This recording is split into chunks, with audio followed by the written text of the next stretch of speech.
Adana was the kind of beauty that silenced drums and bent hearts. Her tears were gold, her heart was pure.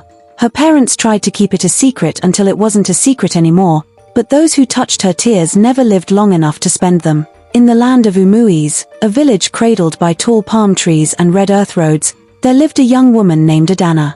Her name meant father's daughter, but in truth, she belonged to no one. Adanna was the kind of beauty that made drums pause in mid-beat. Her skin glowed like fresh palm oil under the sun, her eyes deep as river water, and her smile, her smile could calm even the angriest heart. But what set her apart was not her beauty. No, it was her tears. For when Adanna wept, her tears were not water. They were gold. Pure, shining drops of gold. The first time her mother saw it, she screamed. For how could a child cry golden tears? But then, she picked up one tiny drop, and it gleamed in her palm like wealth itself. From that day, Adanna's gift became a secret buried deep within the family's walls. Only her parents and younger brother knew. They swore never to speak of it. But secrets in a village do not stay buried for long. Mother whispering to her father, worried. We must hide it. If the elders hear, they will take her from us. Her father clutching his hoe, shaking his head. We cannot hide a river forever. One day, the water will overflow. And indeed, it did. Adanna grew. She became the pride of her household, gentle, hard-working, always helping at the stream, always singing as she pounded yam. Many suitors came. Farmers, hunters, even sons of chiefs. But her parents kept turning them away, for they feared, what man could resist using her gift for greed? But fate is a restless hunter. One day, as Adanna carried firewood through the bush, a thorn pierced her foot. The pain was sharp, and she cried out. Tears rolled down her face. She thought no one saw. But in the shadows, someone was watching. Her cousin. Chika gasped softly, eyes wide. Jesus. Her tears, they shine. She crept closer, saw a golden drop in the dust, and snatched it before Adanna could hide it. The cousin ran, faster than the wind, straight to her mother. And by nightfall, the story had begun to slither through the village like a snake. By the next moon, whispers turned into gossip. Gossip turned into hunger. And hunger, into greed. Elders began to pay sudden visits to Adanna's home. Neighbors who once ignored her now brought gifts of palm wine and kola nut. Suitors doubled, tripled, each one claiming true love. But in their eyes, Adanna saw it lust, not for her beauty, but for her golden tears. And then came the chiefs. Chief Okari smiling, but his eyes cold. Your daughter is a blessing, a river of wealth for our people. She should not be hidden in your small hut. Bring her to us, and the gods will smile on you. But Adanna's father refused. No. She is my daughter, not a cow for slaughter. Yet, refusing power is like refusing rain. It does not stop the storm. That night, Adanna's brother whispered to her. Her brother scared. Sister, they will not stop. I hear the elders plotting. They say you belong to the village now. Adanna held him close. No, my brother. I belong only to myself. But in her heart, fear was already blooming. And so, the story of Adanna. The lady with the golden tears was no longer her family's secret. It was the village's obsession. And soon, it would become her curse. In Umueze, secrets are like shadows. They stretch long when the sun rises, and by sunset, they cover the whole earth. Adanna's secret had stretched. No longer confined to her hut, it had crawled into every compound, every palm wine gathering, every whispering group at the stream. First woman at the stream whispering. They say the girl cries gold, real gold. Another woman snorting. Lies. Which eye has seen it? My sister's cousin's daughter saw it with her 2 eyes. The tear rolled into the sand, and when they picked it up it shone like sun on brass. An old woman said, if this is true, then that girl is not ordinary. The gods have touched her. Another voice cold, sharp. The gods. This is not gift. This is wealth. Wealth is not to be hidden. If her family does not bring her out, then the village must act. And so, greed dressed itself as concern. Envy clothed itself as tradition. And the people of Umueze began to hunger not for Adanna's smile, not for her songs but for her golden tears. At home, tension thickened like overcooked soup, Adanna's mother pacing, her voice trembling. My husband, the eyes of the village are upon us. Already, women bring me salt and palm oil, begging for a single tear of our daughter. They say it will change their lives. Adanna's father slamming his fist on the wooden stool. Let them beg until the sky falls. I will not sell my daughter like meat in the market. But, my husband, one drop could buy us a new roof. One drop could send our son to the big school in the city. Are we to suffer while gold falls from her eyes? That night, as Adanna lay awake, she heard their voices. The voices of her own parents, debating whether she was a blessing or a curse, or a harvest to be reaped. Her heart broke. And for the first time in weeks, a tear slid down her cheek. Her brother, lying beside her, quickly caught it before it touched the floor. Stop, sister. Don't let it fall where anyone can see. Please, don't cry. Adanna covered her face with trembling hands. But how can I not cry, when even my own mother dreams of selling me? Days turned into weeks. Visitors poured into their home, chiefs bringing goats, elders bringing cola, wealthy traders offering bags of cowries, all saying the same thing. An elder's voice booming. Give us Adanna. She belongs to the village. Her tears can build schools, repair roads, end hunger.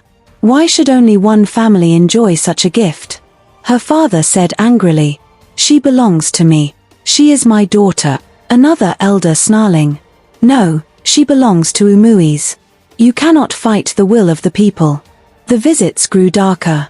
Some came at night, tapping softly at the window, whispering to her parents. Others left charms by the doorway, small carved figures, black powder, dead lizards, threats hidden as warnings. And then came the suitors. From across villages, young men came. Not to love Adanna, but to possess her. One suitor said, with me, she will be safe. I am rich, I can guard her gift. While another one scoffs. Safe. You will squander her. I will keep her locked, so no tear is wasted. Low voice, almost threatening. She cannot remain free. If you refuse me, another man will take her. Mark my words. Adanna sat, listening, her face calm but her spirit in turmoil. To them, she was no longer Adanna. She was a golden cow, a well of wealth to be milked. Adanna talking to herself, bitterly. I am alive, but to them, I am already sold. And the worst wound came not from strangers, but from her own blood. One evening, her cousin Chika, the same one who had first seen her gift, sat with her under the udala tree. Chika smiling slyly. Sister, why do you resist? Do you not see? The world is at your feet. Chiefs beg for you. Wealth chases you. If I were you, I would weep until my eyes dried. Then I would live like a queen. Adanna turning away, voice sharp. And be a prisoner in my own body.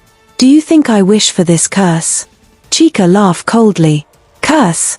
You are foolish. If you will not embrace it, then do not complain when others embrace it for you. Adanna turned to her cousin sharply, searching her eyes. And in that moment, she knew Chika was no longer just family. She was an enemy, one who would trade her for a bag of salt without blinking. And so, Adanna's world began to shrink. She was no longer free to go to the stream. No longer free to walk in the market. Eyes followed her. Whispers trailed her. And in the dead of night, when the wind howled through the trees, she knew her time of freedom was ending. Because soon, they would come for her. The elders grew impatient. The chiefs grew restless. And one night, under a half-moon, when the crickets sang loud and the dogs barked at shadows, they came. Elders' voice cold, commanding. Open this door. By the authority of the council, the girl belongs to the village. Her father stand firm, voice trembling but loud. She is my daughter. Leave this house.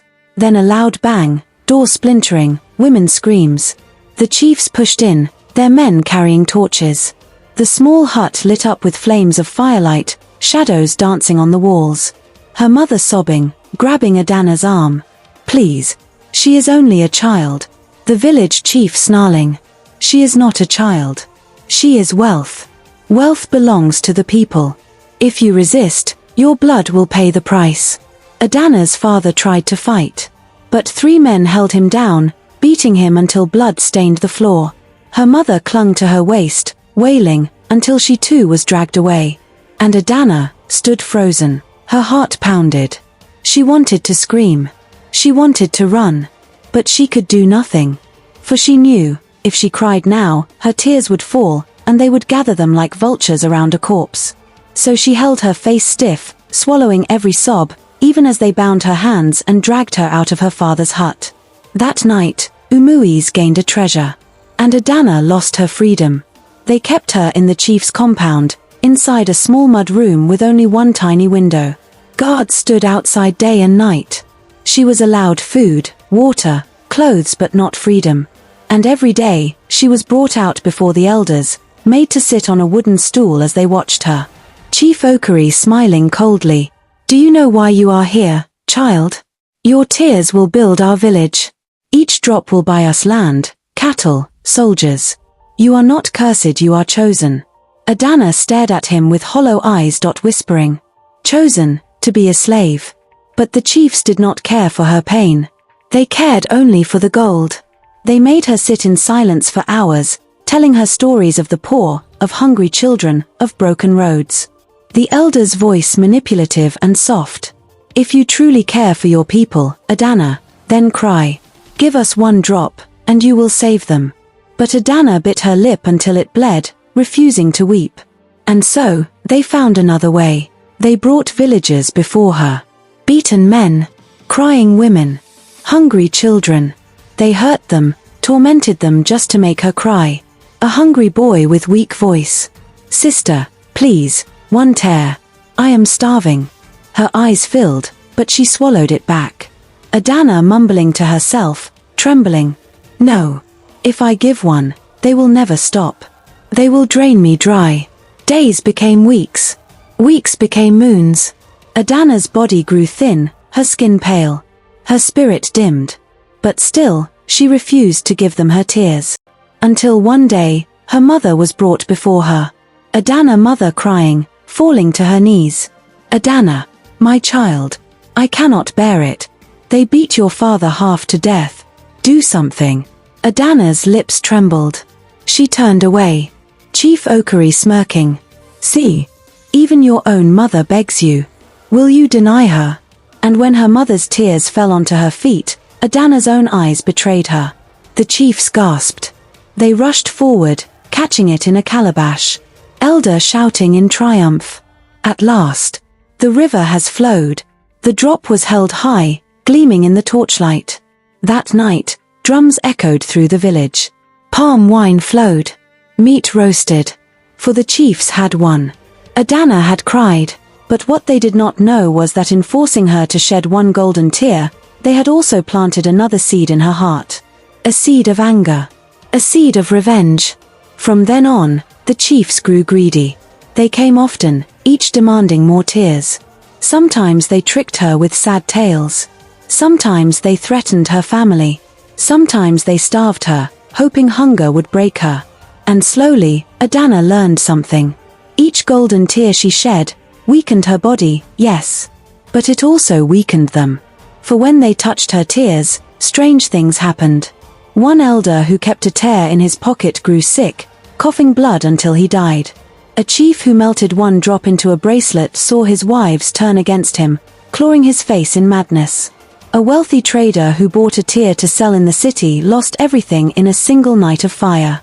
Adanna to herself, whispering in the dark. My tears, they do not only bless. They also curse. And it was in that moment, locked in a mud room, her hands bruised, her spirit battered, that Adanna realized. Her gift was not just a curse. It was a weapon. Locked in the mud hut, her body frail but her spirit sharper than ever, Adanna began to notice patterns. The chiefs who forced her to cry never lasted long. Some grew sick. Some lost wealth. Others turned on one another. The gold they loved so much seemed to rot their lives from within. Adanna muttering to herself, bitterly smiling. So, the gods are not blind. My tears carry both life and death. One night, when the moon was hidden and the guards dozed, an old woman slipped into her hut. Her face was wrinkled like dried cola, her back bent like a bow, but her eyes, sharp, glowing, almost unearthly. Old woman said, "Child, do not fear. I have come to show you the truth." Adana sitting up, startled. "Who are you? How did you come past the guards?" The old woman smiling faintly. "Eh, guards cannot stop a shadow. I am Nena, keeper of old ways. I have watched you since you were born." Adana's heart pounded. This was no ordinary woman. Some said Nena was a witch. Others whispered she was older than the village itself. Adana desperate, her voice breaking. "Please, help me. They are killing me. They want me to cry until nothing is left." Nena nodding slowly. "Yes. And if you continue as you are, you will die a slave. But if you learn the truth of your gift, you will live a queen. Do you not see? Your tears are not just gold. They are spirit. They carry your pain, your anger, your blood. Whoever touches them, touches you. And if your heart is bitter, the tear becomes poison." And in that moment, Adana understood. Her tears were more than wealth. They were a weapon of justice. A curse to those who took them in greed. Nena smiled faintly. "You cannot stop crying, child. But you can choose for whom you cry. Remember this, every tear you shed, shed it with purpose. Make your pain their downfall." And just as suddenly as she had appeared, the old woman vanished into the night, leaving only the smell of herbs and smoke behind. Adana whispering to herself, trembling but resolute. "With purpose, yes. If I must cry, then I will make my tears their death." From that night on, Adana changed. She no longer resisted crying. Instead, she began to weep when the chiefs demanded it. But each time, she poured her pain, her rage, her hatred into every golden drop. And slowly, the chiefs began to fall. Chief Okari clutching his chest, coughing violently. What is this? My heart, arg." Another elder lost his sight, waking up blind after holding her tear. A villager whispering at the market. "Have you heard? Chief Okari is dead. They say, it was the girl's tears." Another villager fearful, glancing around. "Hush, do not speak too loud. But, perhaps the girl is not a blessing. Perhaps, she is a curse." The same people who had once begged for her tears, now began to tremble at the mention of her name. But the chiefs, greedy as ever, refused to stop. Remaining elder angry, pounding the table. "No, it is a lie. The girl is not a curse. She is gold. We must control her. Guard her tighter. Force her more." And so, Adana's prison grew harsher. They kept her chained. They fed her little. They forced her to cry, sometimes by bringing her family beaten before her, sometimes by threatening her brother's life. But Adana was no longer a helpless lamb. She was a wolf, learning to bare her teeth. Adana to herself, eyes burning as a tear slid down. "Take it. Gather it. Rejoice. For this tear carries your doom." And so, the lady with the golden tears began to plot her vengeance. Not with swords. Not with fire. But with the very curse they worshipped. The tears they craved would be the tears that destroyed them. The chiefs grew fat on her suffering. Every drop she shed, they sold, they melted, they stored in jars. But their greed blinded them. For with each golden tear, Adana was sowing seeds of their destruction. She cried not with sorrow anymore. She cried with fury, with venom, with vengeance. And one by one, they began to fall. One shaking violently in his compound. "My chest. The gold burns me. Ah." Another one screaming, clutching his head. "Fire. Fire in my skull." He clawed his own face until blood poured down, before falling silent forever. In 3 moons, half the council of elders was dead. The others lived in fear, yet still they clung to her. For greed is stronger than fear. One of the chiefs said, "Do not be fools. She is ours. She is the wealth of Umueze. If the others have died, it is their weakness. We will guard her tighter, we will control her." Chief Namdi whispering and shaking his head. "No, she is killing us. She is no blessing. She is death itself. We must end her. Chief Obi snarling. End her? Then you end the wealth of the land. I will not allow it. And so, while the chiefs argued, Adanna sat in her mud cell, her eyes gleaming with silent fire. For she knew, the time had come. That night, under a full moon, her brother found a way to sneak into her hut. He had bribed one of the younger guards with stolen palm wine. Her brother rushing to her, tears in his eyes. Sister, you must leave this place. They plan to kill you. Tomorrow, they will poison your food. Adanna smiling sadly, shaking her head. No, my brother. I will not run. Running makes me prey. I am done being prey. Tomorrow, they will not poison me. Tomorrow, I will poison them. Her brother confused and scared. What do you mean? Adanna pulled him close, whispering. Trust me. When the cock crows tomorrow, the chiefs of Umueze will fall. At dawn, the drums beat. The chiefs gathered in the great compound. Today, they demanded, Adanna would weep before all of them, to produce wealth for the land. The guards dragged her out, chains biting into her wrists. But she walked with her head high, her back straight, her eyes burning with something the chiefs had never seen before. Not sorrow. Not fear. But power. Chief Obi smiling wickedly. Ah, our golden river flows again.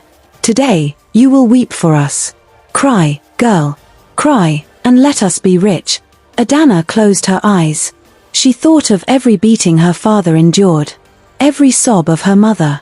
Every whisper of betrayal. Every night of hunger, loneliness, and shame. And then, she wept. But these were no ordinary tears. These were tears forged in fire. Tears dripping with wrath. Chief Obi laughing, holding out his calabash. Yes, yes, gather them, gather. Chief Obi froze. His face twisted. He dropped the calabash, clutching his throat. His skin turned pale, his eyes bulged, then he fell, stone dead, his mouth still open. Chief Namdi stumbling backward. It is her. The girl. Her tears are death. Guards dropped their spears, fleeing in panic. The villagers who had gathered to watch scattered, shouting in terror. And as chaos spread, Adanna rose to her feet, chains still hanging from her wrists, but her presence towering above them all. Adanna voice ringing, strong, defiant. You called me a blessing. You called me wealth. You chained me, beat me, sold me. But you forgot wealth can destroy those who worship it. She held up her hands, golden tears streaming freely now, each one hitting the ground with a metallic clang. Adanna shouting. Let those who seek my tears find not riches, but death. The earth trembled. The sky darkened. The villagers fell on their knees, weeping, as the chiefs collapsed one after another, each struck down by the very tears they once craved. And in that moment, the lady with the golden tears was no longer a prisoner. She was a storm. A curse. A legend. When the chaos ended, only silence remained. The chiefs lay dead. The compound smelled of fear and ash. Adanna turned to the people, her eyes blazing. From this day, I will not be your slave. My tears are mine. If I weep for myself, for my family, for my land, not for greedy men. Remember this, greed turns blessings into curses. And so, the lady with the golden tears walked free. Some say she vanished into the forest, never to be seen again. Some say she traveled to distant lands, her tears shaping kingdoms. Others swear she still lives among us, watching, waiting, and that if greed ever rises again, she will weep once more. But one thing is certain. Her story is told in Umueze till this day. A story of beauty, of sorrow, of greed, and of vengeance.